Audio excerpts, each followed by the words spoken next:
Fọláyìmí Àríkẹ́ mo ní o máa gbẹ́sẹ̀ níkọ̀ọ̀kan pẹ̀lẹ́pẹ̀lẹ́ lárẹwà rìn. Ṣebí gbogbo 19th of April ló jọ́jọ́ tiẹ̀ ó ti wá ṣọdún èyí ó ṣe mí nínú ọlá ńlá àti ìdẹ̀ra Elédùà. Ṣebí wọ́n làbúrò Làbákẹ́ ẹ̀gbọ́n Fọlákẹ́mi Àyìnkẹ́ ẹ̀gbọ́n Adélàní Ìṣọ̀lá ẹ̀gbọ́n Idris mi Àlàó àti Jamaldeen Àkànní mo ní o ti ṣọdún èyí ó ṣe mí tẹ̀bí tará ojúlùmọ̀. Òní ká góńgó ṣọdún àyúnlá àyúbọ̀ báyìí lọ́wọ́ yín ẹnu o ti wá ṣọdún èyí ná ọdọọdún láwọn máa rí ọ.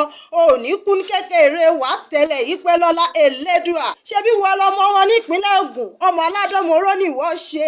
Ṣebí wọ́n lọ́mọ apè bí ẹ̀rà ọlọ́mọdé kì í bínú ọmọ àtẹ̀kùn mọ́ rí pìrí ìdí ọmọ ajó má lè wòran ọmọ ọlá ọmọọṣẹ́ òṣèròfọ́. Fọláyìmí Àríkẹ́ mo ní o ti ṣọdún èyí ó ṣe mí nínú ọlá ńlá àti ìdẹ̀ra Elédùà. Wàsílátù Adékúnlé lèmi ń jẹ yẹyẹ rẹ tẹlẹdàá láṣẹ aya Adékúnlé lórí nkí ọpẹ ayẹyẹ ọjọ́ òní.